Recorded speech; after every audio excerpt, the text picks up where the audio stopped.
Bonjour à tous et bienvenue sur ce nouvel épisode d'Insomnie hors de mon lit. Je m'appelle Aurélie, je suis maman, compagne, fille, sœur, amie et jusqu'à très récemment, j'avais également cette terrible étiquette d'insomniaque. Mais ça c'était avant de tourner la page. Chaque semaine, je vous partage mon expérience de l'insomnie, des paroles d'experts, des lectures inspirantes, des réflexions, des conseils et des pistes à explorer pour sortir de l'insomnie de façon naturelle et ainsi profiter pleinement de votre vie. Aujourd'hui, je vous propose un épisode vraiment particulier, un épisode interview avec Madame J, qui est psychologue et avec laquelle nous allons pouvoir aborder des sujets vraiment très précis par rapport à la psychologie. Mais avant de rentrer dans le vif du sujet, je vais laisser Madame J se présenter. Bonjour à toi, Madame J. Bonjour Aurélie. Bonjour. Je suis très contente d'être reçue en tout cas sur ton podcast. C'est la première fois que je prends part à un autre podcast que le mien, donc c'est un exercice qui va être vraiment nouveau pour moi. Eh bien, je suis ravie. Alors, est-ce que tu peux nous expliquer un petit peu en quelques mots ton parcours, ce que tu fais actuellement, et puis nous parler en quelques mots de ton métier? Oui, bien sûr. Moi, du coup, je me présente sur Internet sous le pseudo Madame J. Je suis psychologue clinicienne depuis plusieurs années. Je travaille à temps plein. Et récemment, donc il y a quelques mois, j'ai décidé de créer mon podcast Le Comptoir de la psychologie parce que justement, j'ai tout un parcours autour de cette discipline où je suis très curieuse des thématiques, des problématiques, des réflexions autour de la psychologie. Donc, je suis quelqu'un qui interroge beaucoup, qui lit, qui propose une interprétation de certains concepts dans mon podcast en tout cas, et je les mets en lien avec la clinique et avec la pratique du psychologue parce que j'ai pendant mes études eu très envie d'avoir d'autres outils que le discours universitaire ou que les lectures, qui sont bien sûr très, très importantes, mais d'avoir envie d'avoir un lieu un petit peu plus de partage entre les personnes qui peuvent être curieuses de la psychologie, mais aussi les psychologues ou les personnes qui ont l'envie, ou en tout cas peut-être qui sont en thérapie avec des psychologues. Donc c'est vraiment un travail pour moi de traduction pour rendre accessible au plus grand nombre certains outils, certaines théories de la psychologie et de la rencontre avec un ou une psychologue. C'est super intéressant. Et effectivement, c'est comme ça que moi, je t'ai découverte du coup à travers le podcast et à travers les épisodes que tu proposes. Et c'est vrai que ce que tu dis, c'est vrai, ça permet de vulgariser quelque chose qui finalement est très compliqué et qui peut faire un peu peur, alors qu'en fait, quand on t'écoute, voilà, ça, tout paraît simple et tout paraît passionnant. Donc, je crois que tu es la première à faire ça sur les plateformes de podcast. Moi, je connais aucun autre podcast qui traite de ce sujet. Alors, quand j'ai commencé, il me semble que j'étais la première. Enfin, en tout cas, c'est toujours compliqué parce que bien sûr, des fois, si quelqu'un a un nom où il n'y a pas forcément le mot psychologie dedans, c'est un petit peu difficile de trouver. Mais moi, je sais que j'ai cherché pendant longtemps sans trouver. C'est pour ça que je me suis dit, ah, bah, peut-être que ça doit être moi qui vais entreprendre cette aventure du podcast. Et en étant un petit peu plus dans le milieu du podcast ou sur les réseaux, j'ai découvert après que certaines personnes font aussi des podcasts, notamment orientés sur la psychanalyse. Il y a le divan de Sarah aussi.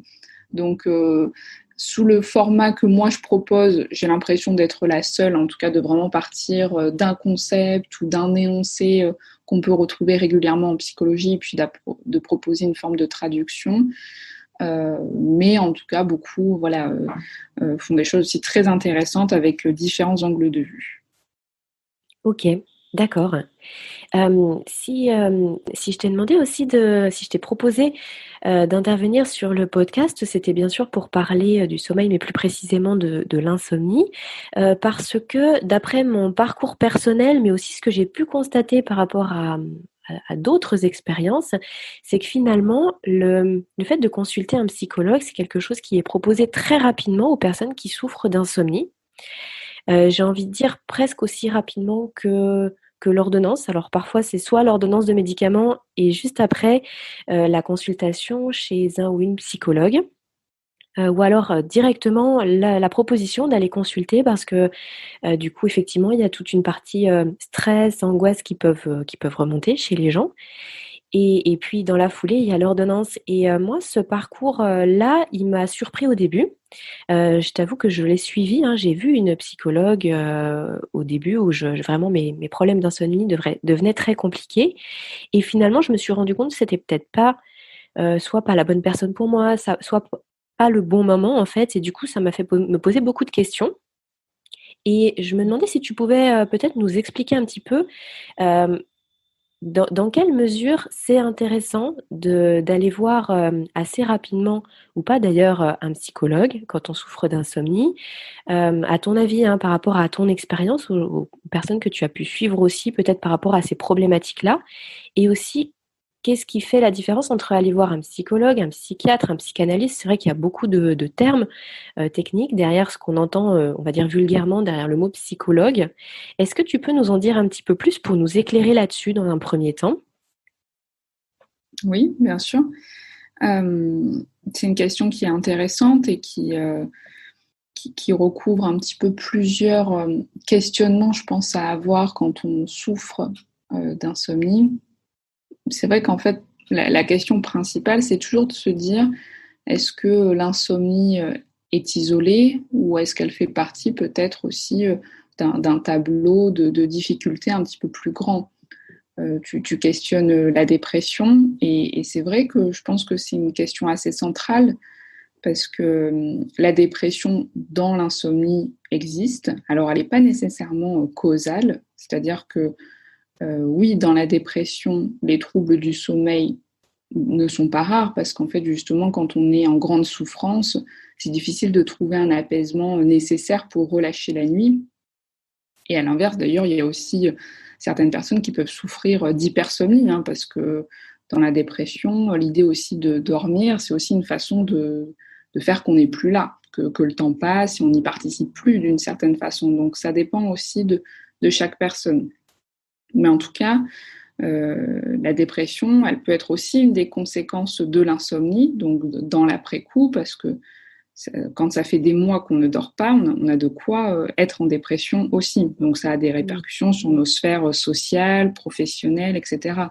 Donc c'est un petit peu un cercle vicieux parce que ça entraîne beaucoup d'anxiété. Et à côté de ça, l'anxiété, c'est aussi l'ennemi du sommeil. Mmh. Donc, c'est de se dire, est-ce que l'insomnie, c'est un symptôme de la dépression ou est-ce que la dépression, un symptôme de l'insomnie? Je ne sais pas si tu vois ce que je veux dire. C'est un petit peu de comment Complètement. aussi on le pense dans cette dynamique. Et c'est vrai qu'on a tendance à beaucoup parler du besoin du psychologue dans l'insomnie. Et tu as tout à fait raison, c'est pas forcément le cas ou c'est pas forcément le moment. Et c'est vrai que des fois, je pense que le discours médical est un petit peu en difficulté hein, quand il y a des patients qui présentent des problématiques auxquelles ils n'ont pas forcément les réponses. Ils peuvent être dans un besoin de vite solliciter l'aide psychologique parce que l'aide médicale peut-être n'a pas toutes les réponses, ou en tout cas eux de leur position que ce soit voilà, de médecin ou autre, hein, c'est pas du tout une critique, mais Mmh. des fois ils n'ont pas forcément la réponse adaptée et donc envoyer la balle, ça permet aussi un soulagement du côté du professionnel et, et donc ça arrive souvent. Après, je ne sais pas comment toi tu vois les choses par rapport à ces questions-là, mais c'est vrai que quoi qu'il arrive, dans tous les cas, l'insomnie, je pense que ça fait vivre des choses, que ce soit en termes de que ça représente peut-être un passé ou des expériences plus douloureuses, ou que ce soit l'insomnie qui vient faire vivre des expériences douloureuses après la journée, après sur le moral, après sur l'anxiété. Je pense que l'idée d'un accompagnement dans cette période-là, c'est pas dénué de sens, tu vois. Mmh. Oui, non, c'est vraiment intéressant. d'avoir ton point de vue là-dessus. C'est vrai que moi, à titre personnel, je l'avais vécu comme quelque chose d'un petit peu prématuré dans mon cas, et c'est pour ça que c'est toujours intéressant de voir aussi d'autres points de vue, parce que tu vois, moi, si tu veux, quand je suis allée voir la psychologue par rapport à mes problèmes de sommeil, en réalité, j'avais aucune fondation pour bien dormir. C'est-à-dire que j'étais désynchronisée, j'avais pas une alimentation convenable, je regardais les écrans beaucoup le soir. En gros, tout ce qui ne colle pas avec le sommeil. Et du coup, de faire un travail avec une psychologue sans que mon corps soit capable physiquement, physiologiquement, en fait, de dormir, du coup, j'avais l'impression d'aller dans le mur parce que ça me demandait un effort, malgré tout, un effort émotionnel, de se livrer aussi, de travailler sur certaines choses sur soi, alors qu'en fait, j'avais pas les ressources. Et c'est toujours quelque chose qui m'a fait poser beaucoup de questions, alors que quand j'ai eu réglé certaines choses, bah, du coup, là, je me suis plus tournée vers qu'est-ce que la psychologie et le travail sur moi peut m'apporter en plus. Et du coup, j'avais l'impression qu'en fait, le travail avec un ou une psychologue, il était encore plus pertinent et efficace dans un second temps, quand on a déjà réglé la partie physiologique. Est-ce que toi, peut-être de ton expérience, tu as déjà vécu comme ça, où tu sens que les gens, peut-être, c'est un peu prématuré pour eux et qu'en fait, ils ont pas la ressource? Oui, tout à fait, hein, et je pense que ton parcours est assez, significatif de beaucoup parce que c'est vrai qu'avant d'aller voir, un ou une psychologue, il faut en effet questionner, tout ce qui se passe autour de l'insomnie, donc voilà, de tous les changements et les possibilités physiologiques qui créent justement l'insomnie avant d'interroger peut-être ce qui se passe pour soi. Et c'est vrai que certains peuvent arriver, dans un moment un petit peu confus, parce que je pense que quand on est dans ce moment de souffrance, vis-à-vis donc du manque de sommeil, on a tendance à beaucoup lire, beaucoup intellectualiser, beaucoup chercher des solutions. Et donc c'est vrai qu'il peut y avoir un petit peu du brouillard par rapport à tout ce qui peut être proposé, parce que je trouve qu'on est en plus dans une société où le sommeil prend beaucoup de place, au sens où il est beaucoup plus parlé qu'à une certaine période. Donc c'est c'est super justement de rendre le sujet moins tabou d'une certaine façon, mais donc il y a énormément de discours autour de ça, et je pense que reprendre un petit peu sa place de sujet dans ces moments-là, ça va être important. Donc d'abord peut-être aussi de faire en effet son parcours de façon individuelle, de se renseigner sur le sommeil, sur ce qui peut parler, hein. Tu proposes tout au long de tes épisodes plusieurs pistes, que ce soit voilà, autour de l'alimentation, de tout ce qui se passe le jour qui peut avoir une influence sur la nuit. Mmh. Ça, je pense que c'est assez fondamental pour après peut-être, en effet, dans un second temps, une fois que tout a pu être mis en place en termes voilà, pour préserver au mieux le sommeil, si on voit qu'il y a encore la question de la souffrance, de la gêne ou de l'anxiété, parce que c'est vrai que je pense que c'est un champ qui est très important, la question de l'anxiété dans l'insomnie, peut-être aller interroger ça de façon un petit peu plus approfondie avec un ou une psychologue. Oui, et du coup, la question qui se pose, et tu me permets une transition parfaite, c'est du coup quel type de psychologue, ou en tout cas quel type de professionnel, puisque effectivement il y a les psychologues, mais après on entend parler aussi de psychanalyse, de psychiatre. Euh, Finalement, est-ce que tu peux nous en dire un petit peu plus là-dessus? Pourquoi on choisit tel ou tel professionnel par rapport à ces difficultés de gestion des émotions, d'anxiété, d'angoisse, en fait? Moi, j'ai complètement découvert ça à travers tes podcasts, pour être tout à fait honnête. Je connaissais plein d'étiquettes, si tu veux, derrière lesquelles je me disais qu'il devait y avoir des pratiques différentes, mais j'avais aucune notion de la différence entre telle ou telle profession. Et, euh, et je trouve que c'est passionnant, ne serait-ce que pour être bien orienté pour soi-même. Est-ce que tu pourrais nous en dire quelques mots de ça? Mm. Oui, oui, oui. C'est vrai que oui, tu m'avais posé la question de psychologue, psychiatre, psychanalyste. Et en effet, je pense que c'est assez important pour trouver le professionnel qui pourra le mieux accompagner cet épisode. Donc, en fait, Tout d'abord, le psychiatre, c'est un médecin. Donc ça, je pense que c'est assez important de l'avoir en tête, hein. Il a fait des études de médecine et après donc une spécialité en psychiatrie, donc son internat. Donc voilà, il est docteur, il est médecin, donc il y a toute la question de, il peut prescrire aussi, il a un lien avec le monde médical, il peut donner des médicaments, il soigne la dépression, donc c'est un médecin. Donc ça, c'est important de se le dire. Le psychologue, c'est un professionnel qui a fait un master de psychologie, donc 5 années d'études, voire plus.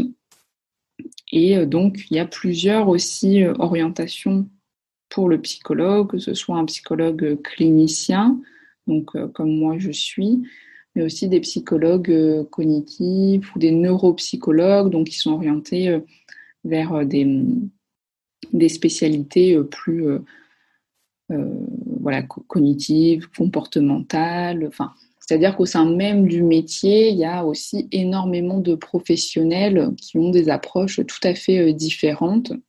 On n'a pas du tout la même approche après avec la rencontre avec un patient. Et puis, le ou la psychanalyste, c'est quelqu'un du coup qui a fait une analyse déjà de plusieurs années et puis après qui s'est inscrit dans une école de psychanalyse et a pu, avec des séminaires, avec de la supervision, se créer cette identité professionnelle de psychanalyste. Donc c'est un métier qui demande énormément d'années de travail sur soi et de travail après de lecture, de séminaires, etc., pour pouvoir être psychanalyste. Je dis toujours, moi, que j'ai l'impression que c'est le métier qui demande le plus d'études, alors que, paradoxalement, ce n'est pas reconnu par l'État, la psychanalyse. D'accord. Donc, voilà. Je ne sais pas, toi, tu étais allée voir quel professionnel?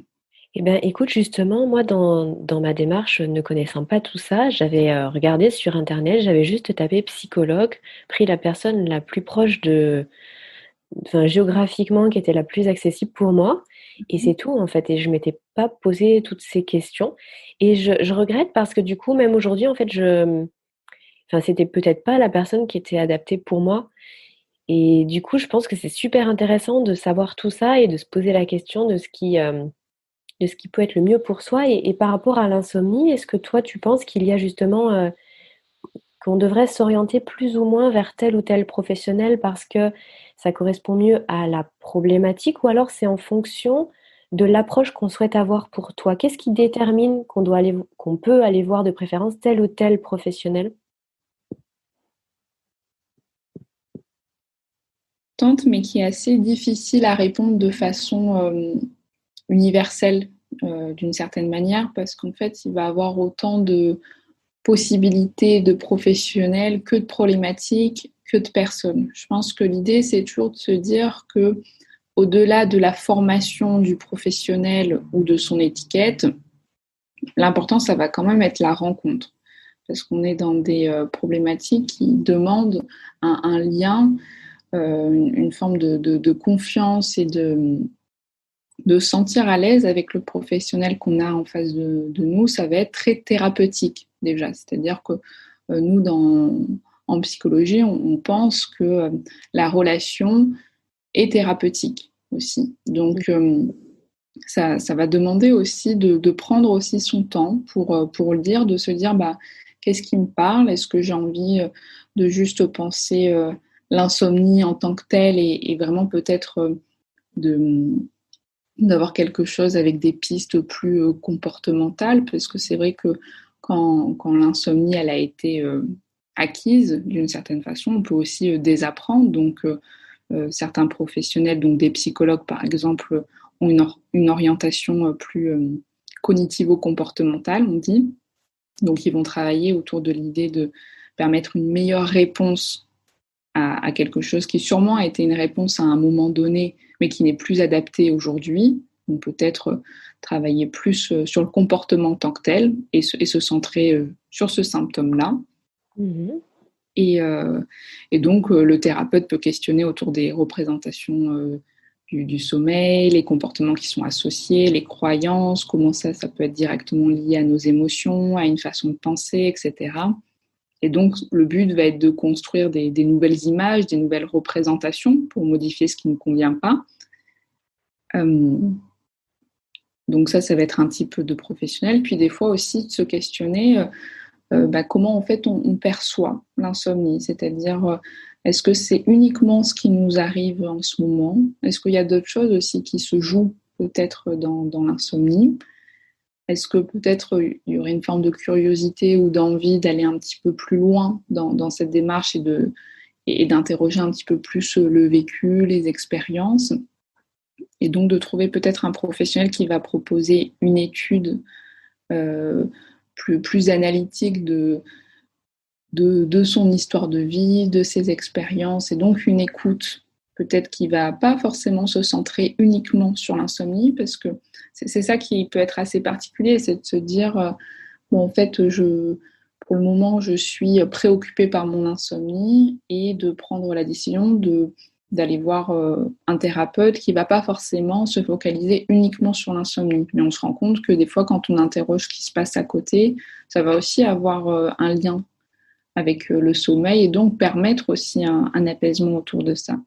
Donc, je pense que avant de chercher quelle formation ou quel professionnel, c'est plutôt de se dire à quoi j'ai envie de répondre, qu'est-ce qui se passe la nuit, qu'est-ce qui se passe quand je ne dors pas, qu'est-ce que ça vient dire pour moi le sommeil, quel a été mon parcours avec ça, qu'est-ce qui se passe autour. Enfin, voilà, il y a un petit peu une pléthore comme ça de questionnements qui vont pouvoir orienter vers quel professionnel on a envie d'aller voir, d'aller prendre rendez-vous. Ouais, OK. Je vois tout à fait ce que tu veux dire et du coup, ça me fait penser à quelque chose que tu dis dans tes podcasts, à savoir que si justement on n'accroche pas avec un professionnel, il faut pas hésiter à changer. C'est pas parce qu'on a commencé quelque chose avec une personne, si on sent que justement il y a pas cette qualité de la relation qu'on pourrait attendre, il faut pas hésiter à tant pis, à recommencer finalement avec quelqu'un d'autre parce qu'au final, il y a autant de thérapie que de professionnels. Et ça, pour le coup, je Mmh. ne l'ai pas du tout fait. Je me suis retrouvée pendant des mois avec une personne que je redoutais d'aller voir et donc voilà, on peut imaginer que le résultat n'a pas été, voilà, très très positif, pour cette raison-là et c'était vraiment une erreur de ma part, en fait. J'aurais dû, je pense, aller voir quelqu'un d'autre, en fin de compte. C'est juste que Mmh. cette personne-là ne me correspondait pas et je trouve que c'est vraiment bien de mettre ça en avant aussi, de dire: «Oui, c'est possible, en fait». On n'est pas lié ad vitam aeternam parce qu'on a vu une fois, son psychologue à un moment donné.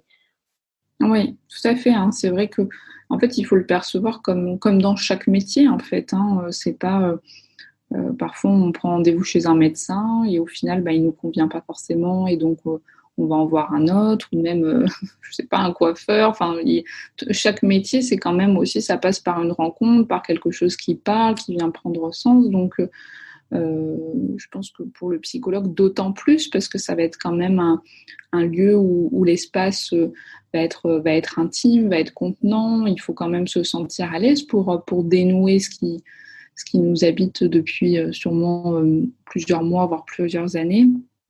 Et il faut se dire que le psychologue, c'est pas quelqu'un qui retient, qui ferme la porte, hein, c'est quelqu'un qui ouvre justement. Et donc, si les ouvertures, elles ne fonctionnent pas, c'est le moment de se dire que ce n'est peut-être pas ce qui nous convient. Donc, moi, je trouve que de toute façon, quand on va voir voilà, un ou une psychologue, c'est important d'entendre, peut-être si certains ont eu des bonnes ou mauvaises expériences, hein, parce que le bouche à oreille, ça marche très bien aussi. Et donc, des fois aussi, on va se présenter dans une dynamique plus ouverte quand on sait que telle personne, ça a eu vraiment un impact dans sa vie, ou telle autre, etc.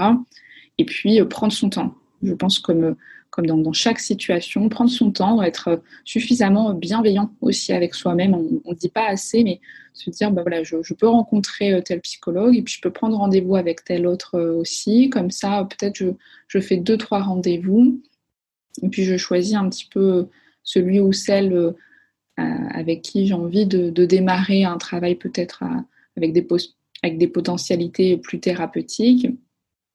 Et je trouve que déjà être dans cette dynamique-là, c'est assez positif. C'est-à-dire que cet espace avec le psychologue, c'est un espace où on est là pour soi. On est sujet, on est une personne qui sait justement se dire quand ça convient, quand ça ne convient pas, et c'est fondamental. Mmh. Et est-ce Toi, que tu as tu pu après justement changer de thérapeute ou comment t'as après t'as su à quel moment il fallait peut-être partir? beh, finalement, ça s'est fait parce que j'ai eu, un gros, gros changement dans ma vie qui par la suite m'a amenée à déménager et donc la thérapie s'est arrêtée comme ça. Mais c'est vrai que je n'en garde pas un souvenir très positif parce qu'en plus ça avait Mmh. duré un certain temps et tu sais, il y a aussi ce biais qui fait que, quand tu te dis: «Bah, ouais, ça fait déjà des semaines que j'ai dit tout ça, j'ai avancé sur tout ça, pourquoi je me vois pas recommencer?» Et puis bon, maintenant la personne elle me connaît et du coup voilà, j'y étais restée un petit peu par dépit et par défaut. Mmh. Et donc je trouve que ton point de vue, il est vraiment très intéressant et je suis heureux aujourd'hui que voilà, que les gens qui nous écoutent puissent, entendre ça. Je pense que c'est essentiel pour que vraiment la thérapie soit efficace. Et du coup, dans le même état d'esprit, est-ce que tu peux aussi nous en dire plus sur sur cette idée reçue qui ne l'est peut-être pas tant que ça, comme quoi le psychologue a la posture de l'écoute à 100 et qu'en fait, il ne se passe rien, qu'il n'y a pas d'échange. C'est-à-dire que le ou la psychologue est là, écoute et ne et n'interagit pas avec, le patient. Est-ce que tu peux nous donner ton point de vue par rapport à ça? Alors, vous allez dire que que j'ai eu la pire expérience du monde, mais moi, c'est ce qui m'est arrivé et en fait, du coup, pendant des heures, des heures et des heures, j'étais en face de quelqu'un qui juste me regardait. C'était pas du tout ce dont j'avais besoin sur le moment et ça a été traumatisant pour moi. Donc pour ça aussi que j'en garde pas de très bons souvenirs et je crois comprendre qu'il y a aussi d'autres façons de faire. Mmh. Oui, tout à fait. Alors c'est vrai qu'il y a un petit peu cette image du psychologue qui presque pourrait bah, justement s'endormir pendant que tout le C'est monde ça. lui parle des problèmes de sommeil et du coup ne serait pas en interaction. Alors euh, cette image, elle est vraie et fausse d'une certaine façon. Je pense que le psychologue, on n'est pas censé non plus être dans un échange symétrique. C'est pas une conversation comme on peut l'avoir avec un ou une amie, un parent, etc. Parce que sinon, ça a peu de sens. Hein, ce qu'on pourrait dire, mais en fait, à quoi ça sert d'aller voir un psychologue? Moi, j'ai ma meilleure amie qui m'écoute très bien. Oui, mais non, parce qu'au final, justement, le psychologue, ce qu'il va proposer, c'est quand même une écoute qui est neutre. Donc déjà, il ne fait pas partie de la famille, enfin, j'espère. Et puis, il a donc tout un bagage théorique, d'expérience et d'analyse du discours qui va être différente et qui va permettre de faire des pas de côté. Donc c'est vrai que pour, euh, pour certains, ça peut être aussi assez déstabilisant de ne pas être dans une relation où l'échange est un petit peu en balle de ping-pong. Après, le psychologue n'est pas censé rien dire. Enfin, en tout cas, selon moi, mais c'est aussi ma façon de travailler. Hein. Encore une fois, je pense il y a autant de professionnels que d'approches et que de façons de penser. Et honnêtement, je pense que tout s'entend. C'est-à-dire que moi, j'ai connu des patients pour qui l'écoute, sans qu'il y ait justement des mots tout le temps qui lui soient renvoyés, c'était très sécurisant. Donc certaines personnes vont avoir besoin justement que le psychologue puisse se mettre un petit peu plus en retrait pour contenir le discours, pour amener aussi cet apaisement. Et dans la rencontre avec un psychologue, c'est pas uniquement ce que le psychologue va dire, parce qu'en fait, quand on va voir un psychologue et je sais pas qu'on parle d'un souvenir, le thérapeute en face de nous, il n'a pas un savoir de plus que nous hein, sur ce souvenir-là. Il n'était pas là, il va pas en tout cas rendre compte de l'analyse de cet événement-là. Mais ce qui va être important avec le psychologue, c'est d'avoir de la place pour dire et s'entendre dire aussi ce qu'on raconte. Parce que ça a du sens si on passe de tel événement à tel autre, de telle expérience à telle autre, on va pouvoir revivre aussi des émotions. Il y en a plein qui disent, bah mince, quand je parlais de ça, en fait, ça m'a fait penser à ça, mais pourquoi ça m'a fait penser à ça, etc. Donc, le psychologue aujourd'hui, c'est quand même très rare de rencontrer un professionnel qui est muet. Enfin, j'espère. Et je pense que, en effet, ça peut être aussi très angoissant, comme tu as pu le vivre, parce que justement, à l'inverse, certaines personnes qui sont déjà dans des difficultés, se retrouver avec quelqu'un qui n'en dit rien, ça peut être inquiétant.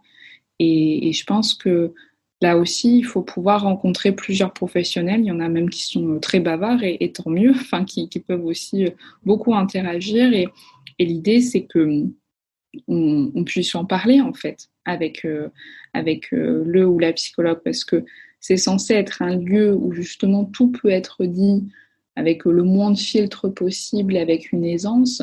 Et souvent, il y a cette idée qu'on est assez angoissé en fait à l'idée de ce que pourrait penser le ou la psy, de ce qu'il pourrait voilà, interpréter, etc. Alors que moi, je véhicule l'idée qu'en fait, il faut pouvoir parler de la relation, même avec le thérapeute, pendant sa séance. C'est-à-dire de pouvoir en fait dire à son ou sa psychologue, enfin, en tout cas si quelqu'un est dans cette situation et nous écoute aujourd'hui, et qu'il n'est pas à l'aise avec ce cadre-là, de pouvoir dire ce que ça lui fait en fait, qu'on lui adresse aucun discours autour, que ça peut être inquiétant, de pourquoi en fait il n'y a pas plusieurs questions, parce que le psychologue il est là pour ça quand même, amener des questions, des pas de côté, proposer des hypothèses, des interprétations pour avancer. Et c'est censé quand même se co-construire entre la personne qui vient et la personne qui reçoit. Mhm. Ouais, mais ça éclaire énormément ce que tu dis. Merci pour ce point de vue-là. Et puis surtout, je pense que ça, si les gens qui nous écoutent sont en ce moment en train de consulter, je pense que ça peut aussi leur donner d'autres possibilités justement par rapport à la relation. C'est super Mm. intéressant ce que tu dis, effectivement. Euh, je, du coup, en préparation de cet épisode, on avait évoqué plein de thématiques toutes les deux, et c'est vrai que j'aimerais beaucoup avoir ton avis sur tout plein de choses. On a parlé de stress, d'angoisse, d'anxiété, de la possibilité ou pas d'arrêter de penser, de la peur du réveil. On a parlé enfin voilà, on avait évoqué plein de choses. Euh, Est-ce que toi, il y a un sujet en particulier sur lequel tu voudrais t'attarder là pour commencer avec nous et peut-être nous faire part de ta réflexion? Je pense que la question de l'angoisse, de l'anxiété, ça peut être quand même quelque chose d'assez important à mettre en lien avec l'insomnie. Je ne sais pas ce que Allez. tu en penses ou de ton expérience vis-à-vis de ça, si toi aussi Oui, oui, tu as complètement. vécu cette Complètement. problématique-là. Bah, déjà, même là encore aujourd'hui, je trouve que c'est pas facile de vraiment distinguer ce que c'est le stress, l'angoisse, l'anxiété. Est-ce que vraiment tout est sous la même casquette? Et effectivement, bien sûr, l'angoisse de se coucher ou l'angoisse de se réveiller la nuit, ou quand on est réveillé la nuit, l'angoisse du réveil. Hmm. C'est vraiment source d'angoisse, et c'est ce qui est le plus surprenant, c'est que c'est une angoisse qu'on ne comprend pas. C'est-à-dire qu'on sait qu'il y a plein de choses qui sont insignifiantes, on sait aussi que même si on dort un petit peu moins, on va quand même fonctionner, entre guillemets, la journée d'après. On sait que le réveil, il nous veut pas de mal, on sait que, enfin, on n'est pas dans un contexte complètement insécurisant, on connaît notre travail, etc. Et du coup, pourquoi finalement c'est cette angoisse, ce stress, cette anxiété du coucher, ça paraît vraiment bizarre de l'extérieur, même pour nos proches, hein, finalement, alors que nous, on le vit de façon viscérale. Est-ce que tu as une réflexion là-dessus? C'est vrai que c'est assez, en plus, intéressant comme réflexion, parce que c'est assez paradoxal au final, parce qu'on est angoissé souvent à l'idée de dormir et en même temps à l'idée de ne pas suffisamment dormir. Donc c'est compliqué, parce que c'est aussi le meilleur moyen de ne pas dormir. Mm. Et cette dynamique, elle montre que dormir, c'est pas forcément ce qui est le plus problématique, c'est aussi le fait donc d'être réveillé et de ne pas avoir suffisamment d'énergie. C'est pour ça qu'on se retrouve dans des situations où on ne sait plus vraiment ce qui pose souci. Est-ce que c'est le fait d'être voilà, dans une situation de se laisser aller au sommeil, ou est-ce que c'est être dans une situation de se voir la journée et d'être en difficulté parce qu'il nous manque quelques heures au compteur pour être voilà, performant, etc. Enfin, ce qu'attend la société de tout le monde. Donc, L'anxiété, elle va regrouper énormément de choses. Et en fait, quand on est dans l'idée que le simple fait d'aller se mettre au lit, ça commence à provoquer aussi ce stress-là, c'est le meilleur moyen, en tout cas, de dormir, parce qu'on est déjà dans la conclusion, d'une certaine façon. C'est qu'on se dit que le sommeil, ce qui va se passer cette nuit, ça va nous permettre ou nous refuser telle ou telle chose pour notre journée. Alors que le sommeil, c'est quand même l'idée d'un lâcher, de quelque chose qu'il faut un petit peu laisser. On passe dans un autre état, on n'est plus dans la maîtrise. Donc, toutes ces questions, elles vont être importantes aussi, justement, de qu'est-ce que des fois on ne lâche pas. Hein. Tu parles un petit peu des ruminations, et ça, c'est important aussi. Donc, l'angoisse du réveil, c'est aussi l'angoisse du temps de repos, en fait, et en même temps de ne pas se permettre ce temps de repos et de comment ça va avoir des conséquences sur la journée. Et c'est vrai que ça peut donner un petit peu une boucle en continu qui donne déjà le ton, parce qu'en fait, dormir ne devient plus apaisant, alors que c'est quand même le principe du sommeil, parce que quand on a un sommeil qui fonctionne plutôt bien, on peut même être assez joyeux, en tout cas, de retrouver justement son lit, cet état où on va pouvoir un petit peu couper. Mais là, ça veut dire que ce lieu même du lâcher, il n'existe plus. C'est ça, exactement, oui. Et c'est ce qui est très difficile à gérer sur le moment parce que finalement, on peut ressentir une angoisse comme quelqu'un qui serait paniqué dans la foule ou qui aurait peur du Ouais. vide. C'est-à-dire que c'est quelque chose qui nous prend vraiment très fortement de l'intérieur et qui, qui nous paralyse presque en fait. Enfin, ça, c'est presque incapacitant. Moi, j'ai souvenir d'avoir vraiment presque de trembler, enfin, d'avoir les bras, de me retrouver dans des états physiques engendrés par le psychologique et de me dire, mais comment c'est possible d'en arriver là et surtout comment casser ça, en fait? Comment casser Ouais. ça? Je ne sais pas si tu as une réponse, enfin en tout cas un début de réponse à cette question-là, mais est-ce que, à ton avis, il faut travailler justement, est-ce que ça sert à quelque chose d'essayer de travailler quand on est en sorte de crise comme ça d'angoisse, la nuit, le soir au coucher, qu'on n'arrive pas à dormir? Ou alors est-ce que c'est plutôt l'idée de laisser filer ça et puis d'y revenir le lendemain? Qu'est-ce qui est, à ton avis, le plus porteur? Je pense que, d'ailleurs, tu le dis souvent dans tes podcasts, hein, aussi, de tout ce qui va être important de mettre en place le jour pour que ça ait un impact la nuit. Je pense que c'est assez similaire pour l'anxiété, pour les ruminations, etc. C'est que, est-ce que vraiment la nuit, ça doit être un temps de travail? Je pense pas, parce que sinon on ne dort pas. Donc, en fait, c'est vrai que dans l'idéal, il faudrait au mieux laisser filer ses pensées, mais j'imagine que voilà, tous ceux qui nous écoutent, ils ont dû déjà essayer, en fait, d'arrêter de penser, enfin, en tout cas cette illusion d'arrêter de penser. Et pour être tranquille la nuit, il faudrait pouvoir se mettre dans cette position de lâcher, mais en fait, c'est quelque chose qui est hors maîtrise. Donc, à partir du moment où on essaye d'en faire quelque chose, on est déjà dans la maîtrise. Donc, je pense que ce qui se passe, c'est quand même l'importance de le penser le jour, surtout. Enfin, en tout cas, de se questionner quand on n'est pas dans une position de « Ouh là là, il faut vraiment que je dorme. Mon Dieu, voilà, c'est 1h du matin, 2h du matin, mon réveil il est à 7h, il va me manquer, hop, 5h. » Enfin, en tout cas, cette boucle un petit peu obsédante qui arrive. Donc, ça va être plutôt un travail de jour, de se dire, mais en fait, pourquoi les ruminations, ou en tout cas l'angoisse, elles sont présentes la nuit? Est-ce que c'est jour et nuit, ou est-ce que justement c'est seulement la nuit? Qu'est-ce qui fait qu'on ne trouve pas du temps pour soi, pour s'écouter le jour, pour mettre des mots, pour enclencher des potentiels changements? Et que c'est que la nuit, quand justement on va arriver dans ce temps de repos, que d'un coup tout s'affole, tout flambe. Donc un petit peu plus qu'est ça le jour pour être peut-être plus tranquille la nuit, justement. Mmh. Et du coup, tu vas me dire ce que tu en penses. Moi, je partage souvent ce point de vue qui est de dire qu'en fin de compte, le jour, on pense aussi énormément, enfin en tout cas, que le cerveau, il est sans cesse en train de penser, qu'on pense tout le temps, sauf que le jour, on est tellement occupé qu'en fait, on Oui. ne se rend pas compte qu'on pense.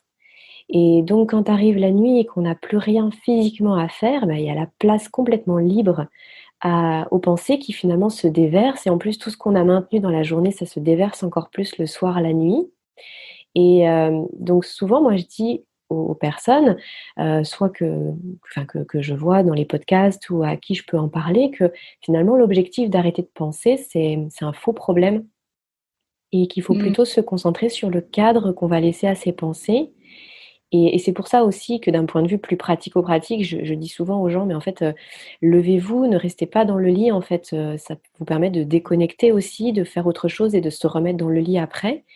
Mais en tout cas, de ne pas viser le fait d'arrêter de penser, c'est quelque chose qu'on voit très souvent, hem, partout sur les réseaux ou «Arrêter de penser, je voudrais arrêter de penser» ou alors «Il faut arrêter de penser», hein, ça va dans les 2 sens. Les gens qui demandent et les gens qui moralisent un petit peu ça en disant: «Mais arrête juste de penser», ce qui peut être très frustrant pour, des insomniaques parce que voilà, c'est vraiment le genre de choses qu'on veut pas entendre et finalement d'avoir cette réflexion sur le fait que ce soit complètement normal et qu'il vaut mieux soit orienter ses pensées, en tout cas leur mettre un cadre. Moi, c'est comme ça que je le vois, c'est comme ça que je l'ai vécu aussi. Qu'est-ce que tu en penses? Oui, je suis d'accord parce que c'est vrai que je pense que le jour où on arrête de penser déjà, je pense qu'on sera plus de ce monde. Donc en fait, la question c'est pas de penser en fait, parce qu'on pense toujours. On n'est jamais dans un néant en fait, hein. Je pense que la difficulté c'est pas donc, de stopper cette pensée-là, mais c'est, mettre en place plusieurs choses qui vont permettre que la pensée, elle soit pas envahissante. C'est plutôt une question d'équilibre aussi. Et le souci quand on a en tout cas cette sensation de pensée diffuse, c'est qu'on ne la lâche pas en fait. Certains disent qu'ils pensent pas, mais c'est surtout en fait qu'ils laissent vivre leurs pensées. Donc c'est pour ça que quand il peut y avoir des proches qui disent que quand ça vient le moment de repos, de nuit ou en tout cas de moment de lâcher, en fait, la pensée, c'est qu'elle prend une forme d'autonomie. En fait, elle peut divaguer sans qu'elle se fixe, voilà, quelque part, et sans qu'on s'y accroche ou qu'on soit en difficulté avec cette pensée-là. Donc, quand on s'endort, c'est pas la pensée qui va dormir, c'est qu'elle prend son autonomie, elle nous berce, et on n'est pas submergé par cette pensée-là. Et c'est vrai que si elle est envahissante la nuit, c'est qu'il y a quelque chose qui se passe quand même pour soi. Donc, C'est qu'on la laisse devenir envahissante, c'est ça que tu veux dire finalement? C'est qu'à un moment donné, oui, on lui autorise à nous envahir plutôt qu'à la laisser, vagabonder? bah, c'est sûrement que, alors, bien sûr, indépendamment de tout ce qui peut se passer d'un point de vue physiologique, enfin, comme toi tu abordes aussi dans tes podcasts, voilà, quand on a un petit peu plus pensé à la question du rythme, de l'alimentation, etc., qui peut jouer sur le sommeil, quand on sent que c'est vraiment la pensée en tant que telle qui ne permet pas qui a travaillé du côté de ce que ça vient de dire, ce trop de pensée, du côté de l'anxiété. Et l'anxiété, souvent, c'est pas que lié à je dors ou je ne dors pas. Sûrement que peut-être, voilà, la journée, quand on, en réunion, on n'a pas su dire ça, ou alors on ne sait pas si voilà, on a bien racheté des œufs ou si le mail de telle personne est bien parti. L'idée, c'est pas de se dire que oui, c'est ça la problématique, c'est de se lever, d'aller voir si on a bien notre douzaine d'œufs ou si le mail est bien parti. C'est qu'il y a quelque chose qui est diffus et qui se fixe un petit peu de partout. Et le moment pour aller se coucher, le moment où justement notre corps va être en état de repos et on va pouvoir se mettre dans cette position de lâcher prise, là, il y a tout qui revient d'une certaine façon, parce que peut-être on se l'est moins autorisé dans la journée. Mmh. Et c'est intéressant ce que tu dis parce qu'en plus, il peut y avoir plusieurs sortes de pensées. Il y a les pensées effectivement de ce qui s'est passé que moi j'appelle effectivement plutôt les ruminations, ce qu'on peut ressasser, alors soit dans un passé proche, comme ce que tu viens d'évoquer, soit dans un passé plus lointain. Mais il y a aussi des personnes qui n'arrêtent pas de penser à ce qui va se passer, qui sont sans cesse dans la projection de comment je vais faire ci, comment je vais faire ça, et il va se passer ça. Et finalement, moi, ce que je constate souvent, c'est que la difficulté, mais la difficulté, enfin, réelle, presque physique, presque ressentie, en fin de compte, d'être dans le moment présent et de ne pas s'accrocher aux pensées d'avant et de ne pas trop, comment dire, mettre de l'huile sur le feu des pensées qui arrivent. Je ne sais pas si c'est très clair ce que je dis, mais du coup, il y a toute cette espèce d'écosystème autour des pensées et j'ai Mm. l'impression que quand on arrive à être le plus possible dans le moment présent, ça Oui. file des deux côtés plus facilement. Mais je trouve que ça demande un véritable effort. En fait, on s'en rend pas compte. Mais cet effort-là, presque, j'ai envie de dire, c'est presque dur de trouver les ressources pour arriver à ça. Oui, bah en fait, c'est vrai que je trouve que cet effort, il est presque vain parce que, encore une fois, dès qu'on intellectualise, dès qu'on a envie de maîtriser cette pensée, c'est une façon qui va faire qu'elle existe pleinement, en fait. En tout cas, qu'elle reste toujours en boucle et de façon assez obsédante parce que pendant justement ce temps d'insomnie, on pense à l'insomnie, on pense aux conséquences de l'insomnie, donc se dire là, voilà, demain, je ne vais pas arriver bien à faire telle ou telle chose. Et puis, on pense aussi donc à toute l'anxiété de, en effet, hein, se projeter dans des situations. Et la pensée, donc, est assez obsédante. Et c'est assez particulier parce que d'ailleurs, cet envahissement, il peut être assez épuisant. Et pour autant, cet épuisement ne permet pas l'endormissement. C'est comme une prise d'otage un petit peu. On est condamné à penser, à être en boucle sur certaines choses. C'est exactement ça, c'est très bien C'est dit. vraiment la définition, entre guillemets, de la rumination mentale, quoi. C'est cette condamnation à ne pas laisser filer les pensées, on y est accroché, on s'attache même aux préoccupations qui reviennent sans cesse. Et en fait, quand tu dis, voilà, je pouvais, ou en tout cas on peut pendant l'insomnie se projeter, ou alors penser à voilà, qu'est-ce qui va se passer demain, etc., on a l'impression que c'est plein de choses assez insignifiantes. Et pour autant, moi j'ai l'impression qu'il n'y a pas vraiment d'insignifiants, ce sont plus des signifiants qui sont un petit peu dénués de sens. Mais ils en ont en fait. Ils viennent vraiment quand même dire quelque chose de plus profond. Mhm. Parce qu'encore une fois, quand on n'arrive pas à dormir parce qu'on s'imagine dans telle situation, ou qu'on pense même aux vacances de 2023, est-ce que ça va être bien possible, etc. Euh, on a l'impression que ça n'a pas de sens, mais ça vient quand même dire quelque chose d'un fonctionnement plus général et d'une anxiété plus générale qui se fixe en fait sur tout et n'importe quoi. Et d'ailleurs, c'est vraiment la différence entre anxiété et angoisse. C'est que l'anxiété, ça va être plus un état où on va pouvoir identifier avec des émotions, des affects, un objet précis, une crainte spécifique. C'est assez désagréable hein, parce que ça occupe beaucoup d'espace par rapport à une situation. C'est assez intense. Mais à petite dose, hein, c'est aussi nécessaire hein, parce que ça nous permet d'anticiper certaines choses, de se préparer et donc de se sentir plus à l'aise des fois le temps venu. Mais l'angoisse, c'est sûrement du coup ce qui se passe dans ces temps d'insomnie, c'est quelque chose de beaucoup moins palpable. C'est plus un climat, c'est moins précis. C'est-à-dire que on peut se sentir très angoissé sans vraiment pouvoir identifier la cause.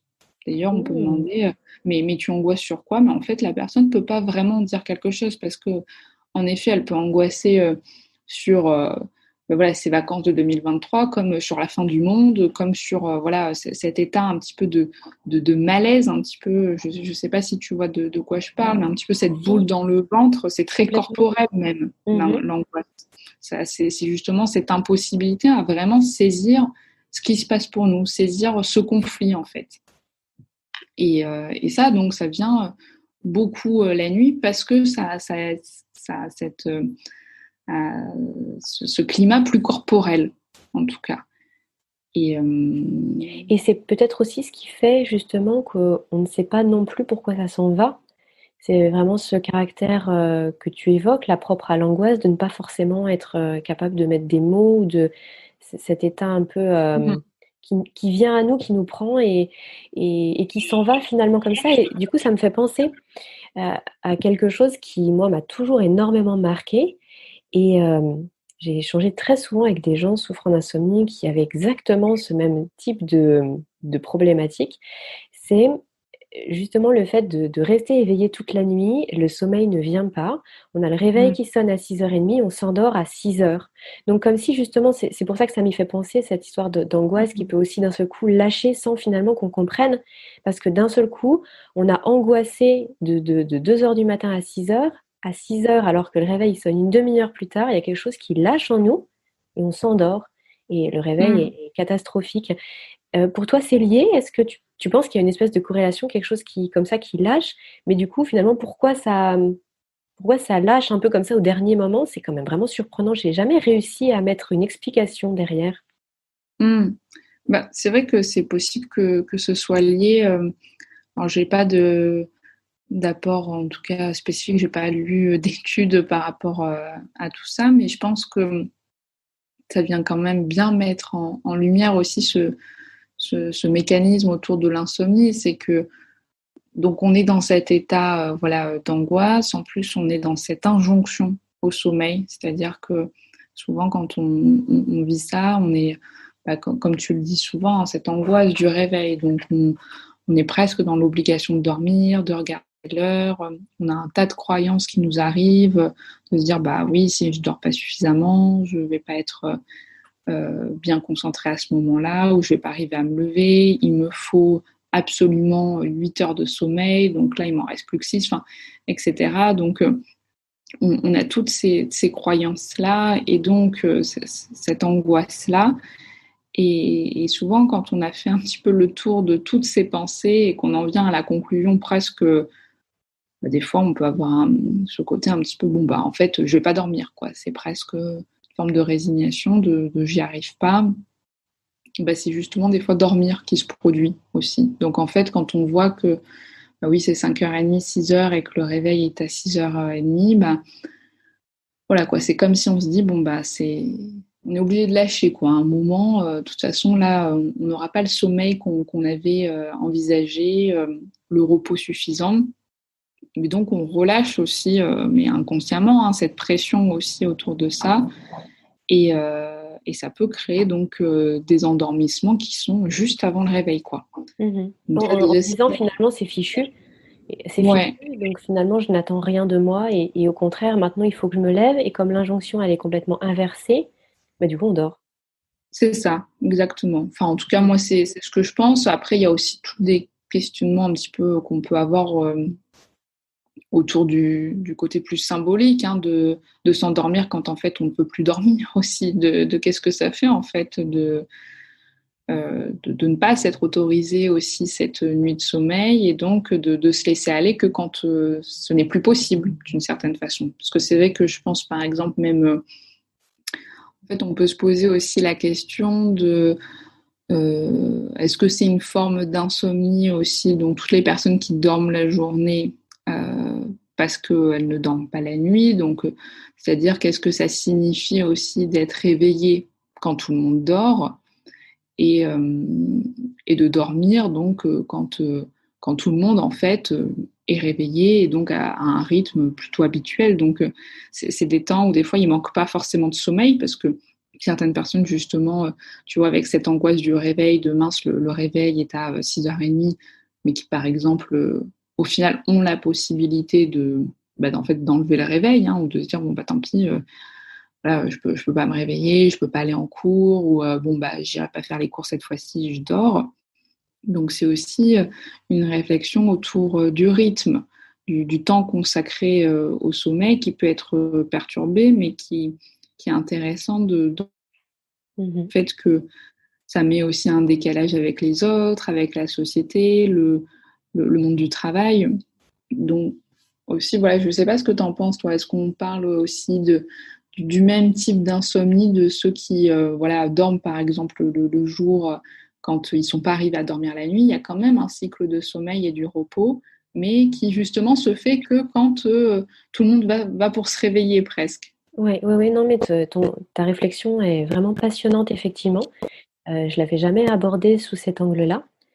Mais effectivement, on parle quand même de troubles du sommeil.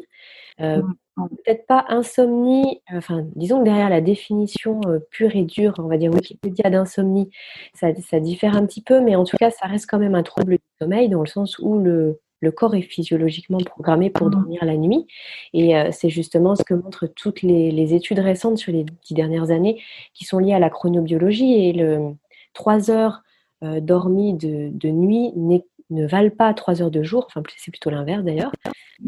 Donc c'est intéressant de le savoir et c'est intéressant de se dire qu'effectivement ça reste un trouble du sommeil, mais effectivement les gens dorment quand même. Donc ta réflexion là-dessus est Mm. passionnante là. Le rapport à la vie réelle, le rapport au jour, à la nuit, aux autres, sont plein de questionnements à avoir. Et Oui, je pense ça me que parle vraiment, hein, ce que d'un tu dis, ça me parle vraiment.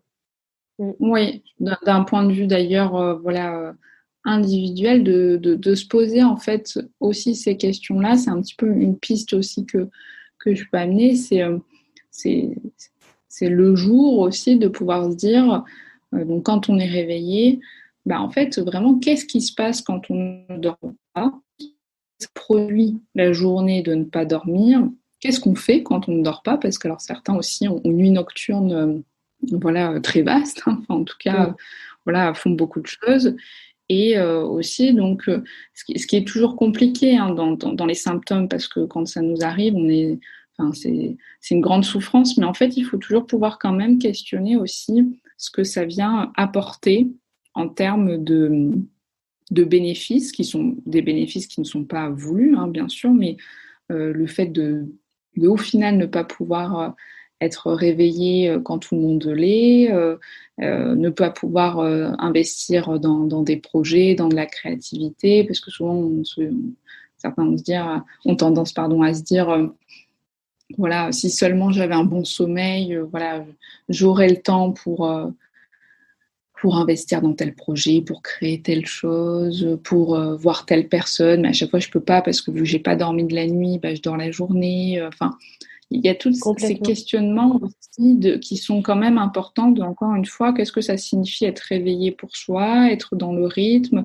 quand, avec tout le monde, ou qu'est-ce que ça signifie justement cette sensation que bah, la société s'éteint, tout le monde dort et moi je suis réveillée. Et c'est des questions qui sont importantes pour soi et qu'on peut tous se poser, hein, de toute façon, insomnie ou pas, et qui sont aussi des premières pistes de réflexion par rapport à quel est mon besoin. Est-ce que c'est vraiment, on est dans le dérèglement, j'ai besoin d'un accompagnement pour mettre des habitudes pour bien dormir, ou est-ce que j'ai besoin peut-être d'un accompagnement pour plus penser l'insomnie dans quelque chose qui est peut-être plus de mon histoire aussi en ce moment. Oui, Vas-y. effectivement, en fait, ça me parle vraiment ce que tu nous expliques là. C'est quelque chose un petit peu comme si enfin, ça me fait penser à quelque chose qui serait de l'ordre de s'échapper finalement de la réalité d'une certaine façon, ou d'avoir peur de se confronter à la réalité normale. Et je trouve que ça se voit aussi pour les personnes qui ont vraiment du mal à aller se coucher le soir, en fait, qui ne veulent, comme si elles ne voulaient pas être un petit peu au lendemain. Tu sais, les gens qui sont vraiment très fatigués et qui vont procrastiner et qui vont se coucher vers 1 heure, 2 heures du matin, en sachant que ça va être très dur de se lever, mais comme s'ils n'avaient pas envie d'aller vers le sommeil pour être à demain, alors qu'ils n'ont rien de particulier à faire. Et je sais pas, c'est peut-être un parallèle que je fais qui est un peu tiré par les cheveux, mais ça me fait penser à ça, ce que tu dis, un petit peu comme si on n'était pas en phase avec le rythme finalement qu'on aimerait avoir. Donc oui, c'est intéressant comme réflexion et je pense que c'est assez fondamental de se poser ces questions-là et de se questionner sur soi, sur la question de qu'est-ce que ça permet en fait le sommeil. Qu'est-ce que ça vient dire de dormir? Et à l'inverse, qu'est-ce qu'on ne s'autorise pas quand justement on manque de sommeil, on manque de repos, on ne dort pas? Parce que le fait de ne pas dormir, je trouve que ce qui est assez dingue, c'est que quand voilà, il n'y a plus toutes les causes de, je sais pas, prédispositifs d'hygiène de vie ou de maladies somatiques, etc. C'est quelque chose quand même qui vient mettre en avant la puissance de notre fonctionnement psychologique, psychique, qui peut donc empêcher une fonction physiologique voilà, normale, habituelle, et que le sommeil, au-delà voilà, de cet aspect très biologique qui est un besoin d'oxygène et de repos pour le corps, c'est aussi un temps qu'on pourrait presque penser de très narcissique, presque, parce que c'est un moment où on est dans un repli sur soi, en fait. On est avec nous, on se déconnecte totalement des autres, de la réalité extérieure, et on est dans cette situation de lâcher prise, on n'a pas de contrôle sur ce qui se passe la nuit, on n'a pas de contrôle sur nos rêves, sur notre inconscient, on va être un petit peu en roue libre presque, et on peut voilà, supposer que pour certaines personnes, dans ce moment de vie, c'est compliqué en fait d'être dans cette situation-là. Donc encore une fois, c'est une question d'hypothèse, hein, c'est pas une vérité brute, mais de se poser cette question de qu'est-ce que ça vient dire pour nous le sommeil, et de pouvoir aussi à l'inverse, enfin en tout cas de façon complémentaire, se reconnecter avec la question du sommeil comme quelque chose de l'ordre du désir, de l'envie, d'apprécier ce moment de déconnexion, de relâchement, cette sensation de se mettre au lit, et donc de se laisser aller vers des pensées qu'on ne va pas maîtriser la nuit, des rêves aussi des fois qui peuvent être peut-être inquiétant, peut-être structurant, enfin, on ne sait pas, mais en tout cas de se dire qu'est-ce que ça va me permettre pour moi au niveau de ma santé mentale de dormir, et aussi donc qu'est-ce que ça va permettre que je sois réveillée avec tout le monde, que je sois potentiellement donc créatif dans les rencontres avec chacun, performant dans ce que j'ai envie d'entreprendre dans mes projets, etc. Enfin, voilà, de mettre un petit peu dans cette balance de quels sont les bénéfices à ne pas dormir, quels sont les bénéfices à dormir, qu'est-ce que ça permet le jour, qu'est-ce que ça permet la nuit, etc. C'est vraiment passionnant de t'entendre évoquer tout ça. Moi, ça, personnellement, ça résonne énormément en moi. J'espère que c'est le cas pour tous ceux qui nous écoutent. Et c'est vrai que je m'étais déjà fait la réflexion que lorsque, par exemple, j'avais un enjeu professionnel très important le lendemain, Mmh. finalement, le fait d'être très fatiguée au moment, par exemple, d'avoir une intervention devant du monde, donc ce genre de choses qui est quand même relativement stressant pour les êtres humains en général, ou alors vraiment des journées très intenses, très chargées avec vraiment beaucoup d'enjeux. Quand je me réveillais très fatiguée, en fin de compte, j'étais moins stressée. Comme si, de Ouais. toute façon, je me disais, c'est un peu perdu d'avance, je ferai ce que je peux. Et Mmh. en fait, j'étais moins stressée. Et donc, à la lumière de ce que tu dis, c'est comme si c'était un peu ma manière de me défendre et de gérer mon Oui, stress. C'est-à-dire qu'en fait, je suis moins stressée quand je suis fatiguée. Donc, je suis fatiguée. ouais, Je trouve ça absolument passionnant ce que tu nous évoques là. Ok. ouais. Non, mais tu as raison en tout cas de le penser comme ça, et donc des fois de pouvoir prendre un pas de côté par rapport à justement toujours le focus sur l'insomnie, même si hein, il est tout à fait important aussi, mais bah voilà, comme toi, cette réflexion par rapport à la réunion, donc on peut se dire que pour toi, l'idée de ne pas dormir, bah, presque au moins, peut-être tu étais moins focalisé sur le stress en allant à cette réunion, parce qu'avec le manque de sommeil, comme pour quelqu'un d'autre, peut-être que voilà, le fait de ne pas dormir, ça serait aussi une façon de se mettre en échec pendant cette réunion et cette présentation, parce que peut-être que la question du travail est un moment compliqué pour cette personne-là, et que investir ce lieu professionnel, c'est de plus en plus difficile. Donc, on n'a pas envie d'être performant à cette réunion. Enfin, tu vois, on peut vraiment, Oui, en et tout on cas, pourrait même, on avoir une pourrait même pléthore de évoquer, réflexions. ouais, Oui, et on pourrait même évoquer aussi justement le fait d'avoir une excuse. Le fait oui, d'avoir une excuse parce que bah, on peut se dire j'ai échoué à telle mmh, ou telle chose que je m'étais mise en objectif ou que j'avais projeté parce que j'étais fatiguée. C'est pas ma faute dans un certain sens, c'est parce que j'ai pas dormi. oui, Et donc, il y a peut-être aussi un petit penchant à faire l'autruche, Ça, c'est quelque chose, par contre, je m'étais déjà dit pour moi, à titre personnel. Alors, je ne sais pas si ça Mmh. parle à d'autres personnes, mais je m'étais déjà dit que ça représentait malgré tout une excuse vis-à-vis de moi-même et que parfois je devrais peut-être plus me focaliser sur, mes compétences réelles plutôt que de me dire si c'était la fatigue ou pas. Mais c'est tellement douloureux aussi de se remettre en question que c'est facile d'avoir des Bien excuses sûr. donc OK. Ouais. Beh, je pensais pas du tout qu'on allait aborder ce genre de choses, aujourd'hui. Je suis ravie qu'on l'ait fait en tout cas. Je trouve que le raisonnement est important pour, tout à chacun. Mmh. Après voilà, encore une fois, il faut vraiment être dans une, dynamique, très souple et très bienveillant avec soi. Parce que encore une fois, là, je propose quelque chose de l'ordre de la réflexion aussi, enfin, en tout cas, on construit ensemble cette idée que voilà, il faut pouvoir des fois questionner un petit peu plus, sur les bénéfices des fois de Mmh mh. l'insomnie. Et c'est très compliqué parce que encore une fois, quand on est en souffrance et ça c'est quelque chose qu'il faut se dire que c'est de la souffrance, hein, c'est pas, quelque chose qui est volontaire, hein, d'être dans un Mmh. bénéfice de ne pas dormir. Mais quand on est dans cette situation-là, c'est difficile des fois d'aller creuser sur ce que ça vient dire pour soi, ce que le manque de sommeil, des fois, permet de ne pas entreprendre certaines choses, des fois. Et en effet, d'avoir, entre guillemets, cette forme d'excuse, comme voilà, je donnais un peu l'exemple de quelqu'un qui aurait un projet artistique ou aurait très envie d'être créatif, mais malheureusement ne peut jamais parce qu'il n'y a pas suffisamment de sommeil, etc. Bah, encore une fois, c'est pas quelque chose de volontaire, mais de pouvoir ne serait-ce avoir ce petit point d'interrogation, laisser cette porte ouverte du questionnement sans se dire que c'est quelque chose d'absolu, c'est pas une vérité, c'est pas quelque chose qui nous conditionne, mais ça permet aussi de retrouver cette forme de souplesse et dans plusieurs réponses qui peuvent être apportées à l'insomnie. Dans tous les cas, c'est ça qu'il faut se dire, c'est être assez ouvert à ces questionnements-là. Et je pense que ça termine bien aussi cette idée de à quel moment justement on peut aussi aller voir un ou une psychologue comme on a commencé. C'est aussi dans ces moments-là où peut-être que ces questions-là, elles ont besoin d'être un petit peu plus approfondies aussi. Mmh. Complètement. Oui, oui, tout à fait.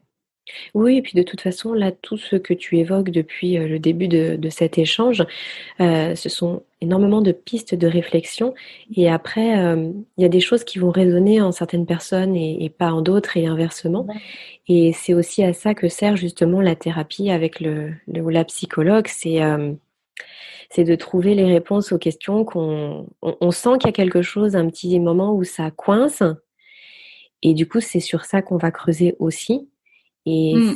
c'est aussi complètement propre à chacun et du coup, ça me fait penser à une question que j'avais par rapport à la thérapie en général. Hem, Toi, à ton avis, enfin, je connais un peu ton avis là-dessus, mais c'est intéressant de le développer ici, je pense.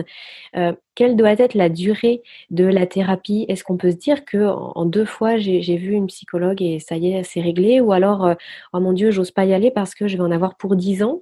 Est-ce que tu peux nous en parler un petit peu de ça? Oui, bah en fait, je pense que en plus, c'est marrant que tu me poses cette question parce que là, je suis en train de préparer un épisode pour, je crois, dans 2 semaines, où justement je parle un petit peu de ces demandes, de la durée de la thérapie, qui sont légitimes, hein, et importantes. Je pense qu'il y a un petit peu deux angles à penser. C'est est-ce qu'on vient voir un psychologue pour un petit peu reconsolider certaines défenses ou vraiment penser un événement, un vécu, quelque chose voilà, qui nous met en difficulté, qu'on aurait envie d'interroger de façon précise et voilà, de se restructurer un petit peu dans un événement de vie, ou est-ce qu'on se dit que peut-être il faudrait un travail un petit peu plus approfondi, qui demanderait peut-être plus de temps, plus d'investissement et qui viendrait peut-être, au lieu de consolider, plutôt bousculer ce qui est mis en place pour, reconstruire aussi, une nouvelle façon de voir les choses, un nouveau regard, une nouvelle façon d'interpréter, ce qui s'est passé pour nous et cetera. Et hem et donc les temps, sont assez, différents suivant la demande, en fait.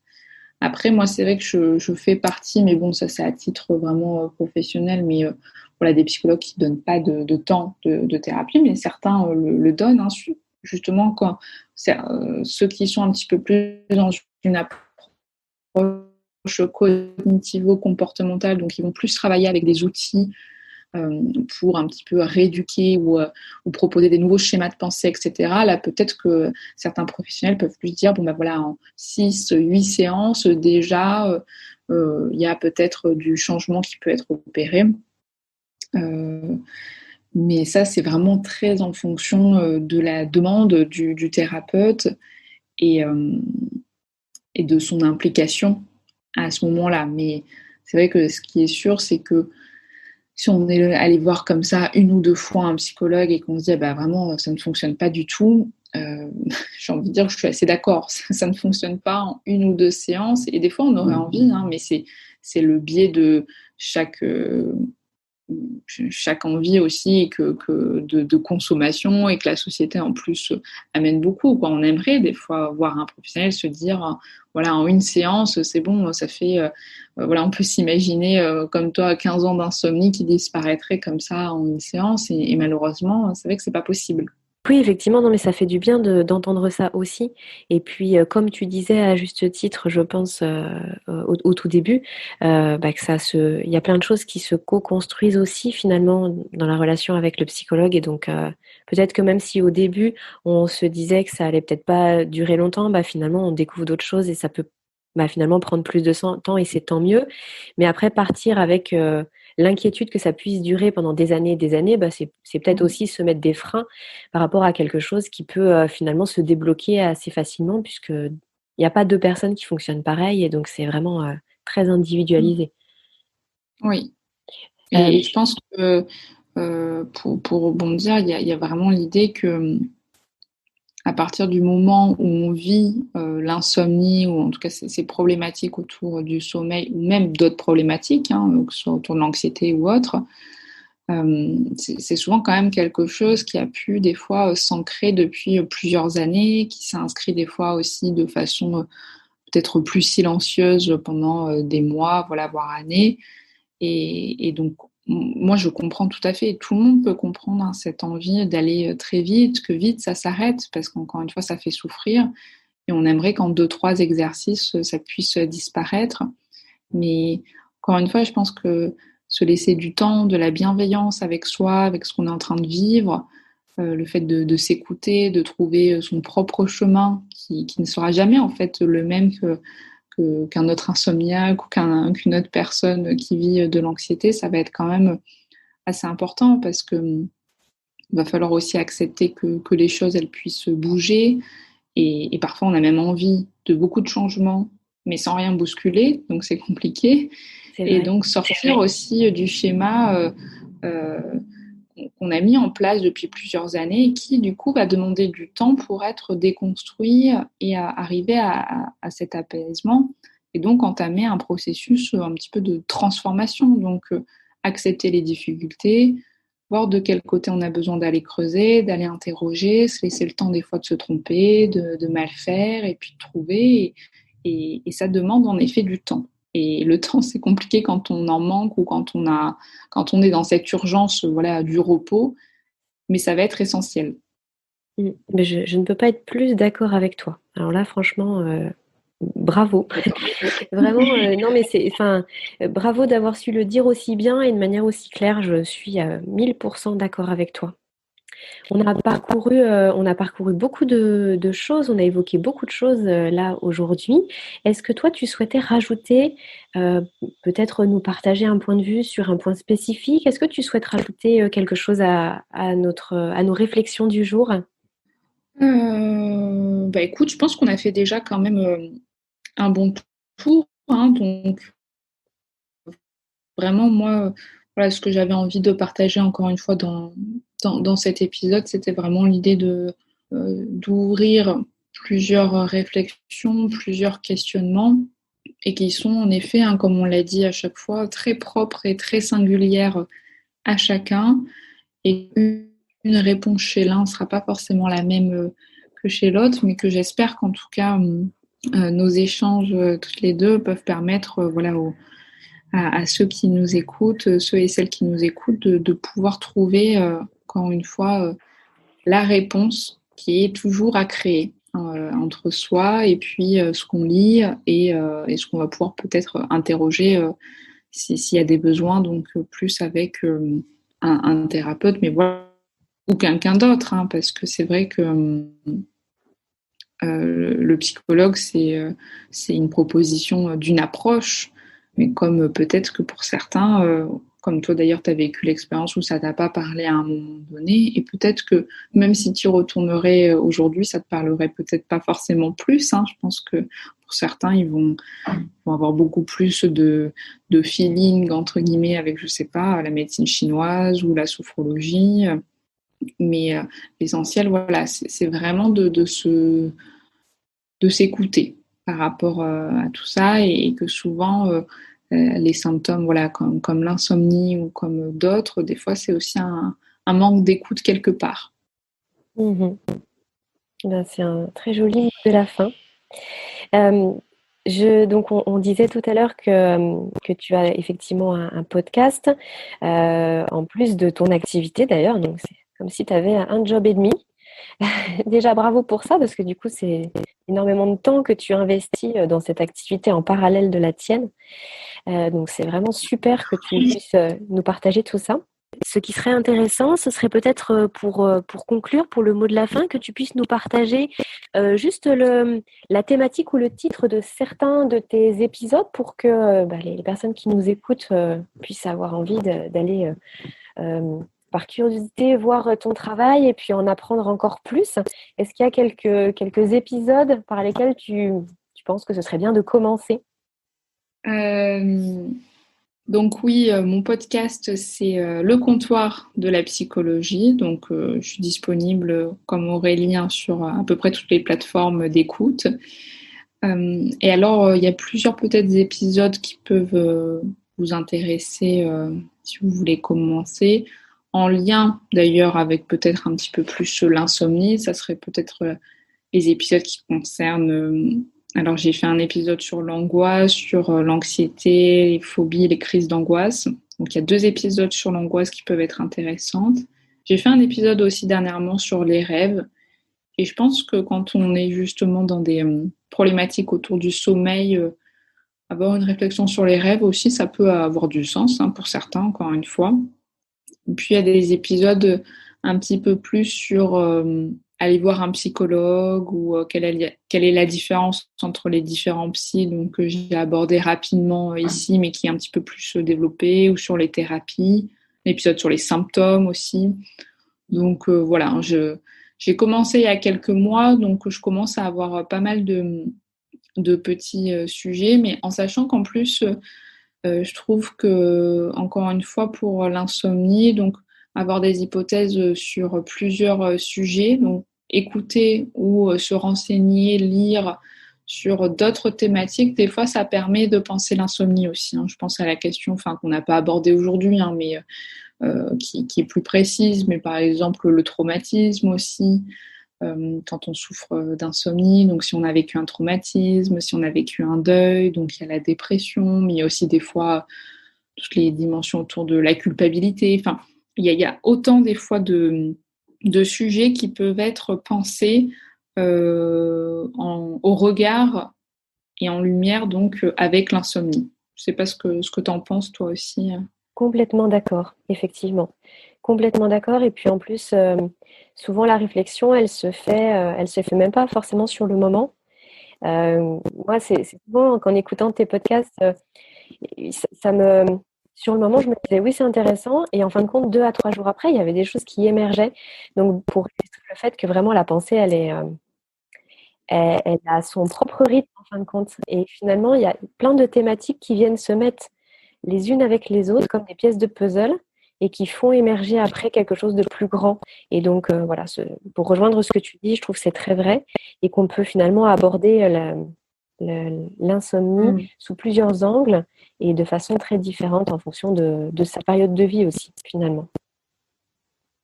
Oui, bah, super. En tout cas, merci infiniment pour le temps que tu nous as accordé aujourd'hui. Est-ce que tu peux Oui, donner, tout à fait.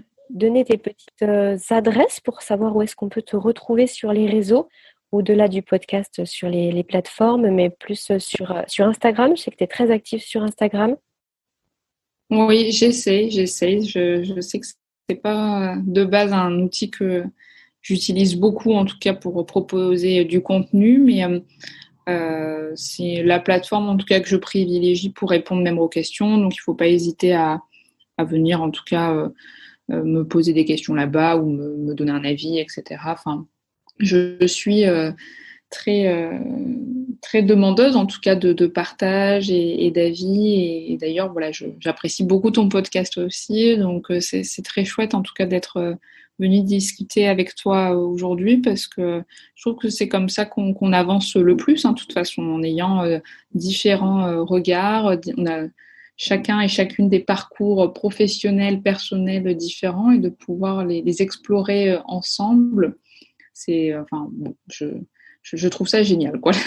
Eh ben super, c'est un plaisir vraiment partagé. Moi, je suis ravie que toutes les personnes qui nous écoutent aient pu bénéficier voilà, de ta sagesse, de ton expertise aussi et de tes réflexions. Et voilà, peut-être à une prochaine fois sur une autre thématique, on ne sait pas. Ça serait avec plaisir voilà, qu'on puisse échanger sur d'autres sujets parce qu'encore une fois, beaucoup peuvent être en croisement. Donc, je te remercie encore de m'avoir invité sur ce podcast et puis j'espère à très vite. À très bientôt, merci. Voilà, cet épisode touche à sa fin. Si le contenu que je vous propose sur le podcast vous aide à cheminer vers un sommeil plus serein et à vivre mieux, alors je vous invite à le noter tout simplement et à m'offrir 5 petites étoiles. Cela soutient vraiment mon travail et m'encourage chaque semaine à vous proposer ce contenu gratuit. Alors merci beaucoup, à mercredi pour celles et ceux qui reçoivent ma newsletter hebdo et sinon à vendredi pour le prochain épisode. Et d'ici là, prenez bien soin de vous.